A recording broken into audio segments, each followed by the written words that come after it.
অনেকেই জিমেল অফিসের কাজে ব্যবহার করে থাকেন। অফিসিয়াল মেল ছাড়া বিভিন্ন সরকারি বেসরকারি পরিষেবা পেতে এটি ব্যবহার করা হয়। আর সেই অ্যাপই যদি হঠাৎ বন্ধ হয়ে যায় তাহলে মুশকিলে পড়বে বহু মানুষ।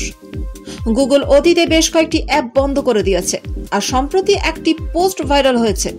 তাতে বলা হচ্ছে চলতি বছরে আগস্ট মাসে জিমেইল বন্ধ করে দেবে গুগল। আর এই পোস্টটি সোশ্যাল মিডিয়া প্ল্যাটফর্ম এক্সে করা হয়েছিল, যা আগে টুইটার নামে পরিচিত ছিল। এই পোস্ট ভাইরাল হওয়ার পর থেকে নেটিজেনদের মধ্যে উদ্বেগের সৃষ্টি হয়েছিল। তারপর থেকে গুগলে জিমেইল নিয়ে একের পর এক গুজব রটছিল। আর সেই সব কিছুতে বলা হচ্ছিল জিমেইল পরিষেবা দ্রুত বন্ধ হয়ে যাবে। আগামী 1 আগস্ট থেকেই আর কেউ ব্যবহার করতে পারবে না এই অ্যাপ। এই ধরনের বেশ কিছু পোস্ট ছড়িয়ে পড়তে শুরু করে এক্স প্ল্যাটফর্মে। সেই সব জল্পনার অবসান করলো গুগল। এবার গুগল সেই পোস্টটিকে ভুল প্রমাণিত করে একটি পোস্ট করলো। তাতে জানানো হয়েছে গুগল কোনোভাবেই জিমেইলকে বন্ধ করছে না। অর্থাৎ গুগল স্পষ্ট করে জানিয়েছে যে তারা জনপ্রিয় ইমেল পরিষেবা জিমেইল বন্ধ করছে না। গুগলের তরফেও এক্সে একটি পোস্ট করা হয়েছে।